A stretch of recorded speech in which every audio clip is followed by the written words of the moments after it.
Hello everyone, स्वागत है आप सबका बैंकिंग एंड इंश्योरेंस के एक और नए यूट्यूब वीडियो पर। आज हम बात करने वाले हैं आपके आईबीपीएस क्लर्क के जो एस्पिरेंट्स हैं उनके साथ और एसबीआई क्लर्क के जो एस्पिरेंट्स हैं उनके साथ। दोनों के आपके एग्ज़ाम हो चुके हैं।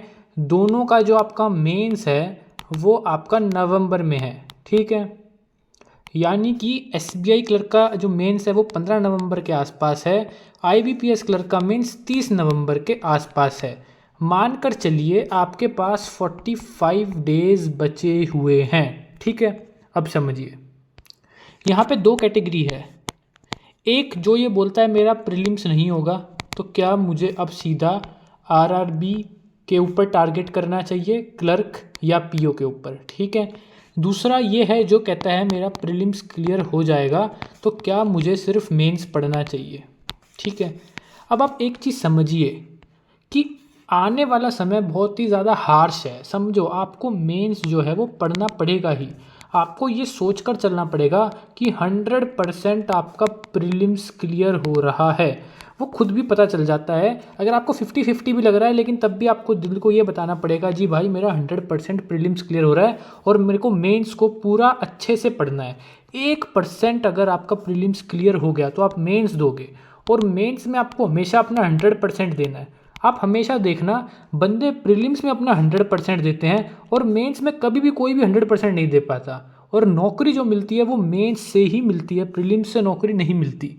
तो एक बात समझिए आप कि आपको अभी आगे आने वाले समय में कम से कम 30 दिन आपको सिर्फ और सिर्फ मेंस ही पढ़ना चाहिए। क्योंकि अगर आपने मेंस नहीं पढ़ा, बाई चांस आपका क्लियर हो गया प्रीलिम्स, तो आप क्या करोगे? फिर आप वापस प्रीलिम्स दोगे आरआरबी का, फिर उसका मेंस नहीं हुआ, फिर अगले साल प्रीलिम्स दोगे। एक प्रीलिम्स आपका क्रैक हो जाए और उस प्रीलिम्स का मेंस क्रैक होना चाहिए। इतनी अच्छी तैयारी होनी चाहिए मेंस की। खुद दिल पे हाथ रख कर बताना, कितने बंदों ने मेंस दिया होगा? क्या जितना वो प्रीलिम्स के लिए पढ़ते हैं उसका 50% भी उसने मेंस के लिए पढ़ा होगा? आंसर आएगा नहीं। यानी कि जितने भी बच्चे हैं जो एसबीआई क्लर्क का एग्ज़ाम देकर आए हैं, जो आईबीपीएस क्लर्क का एग्ज़ाम देकर आए हैं, आप सबको मेंस अच्छे से पढ़ना ही पड़ेगा।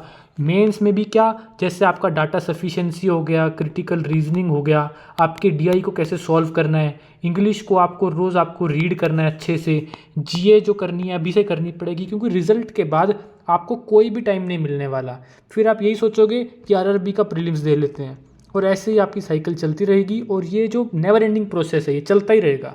इसलिए हमको मेंस को अच्छे से अभी टारगेट करना है। बाकी अगर आपको कोई भी डाउट है तो आप हमारा टेलीग्राम चैनल ज़रूर से ज्वाइन कर सकते हैं, जो कि आपको कमेंट सेक्शन में पिन मिलेगा। वहाँ पर आपके सारे डाउट क्लियर हो जाएंगे। साथ ही साथ वीडियो अच्छी लगे तो लाइक कर दीजिए, चैनल को सब्सक्राइब कर दीजिए ऐसी ही इंपॉर्टेंट एडवाइसेस और वीडियोज़ के लिए। धन्यवाद।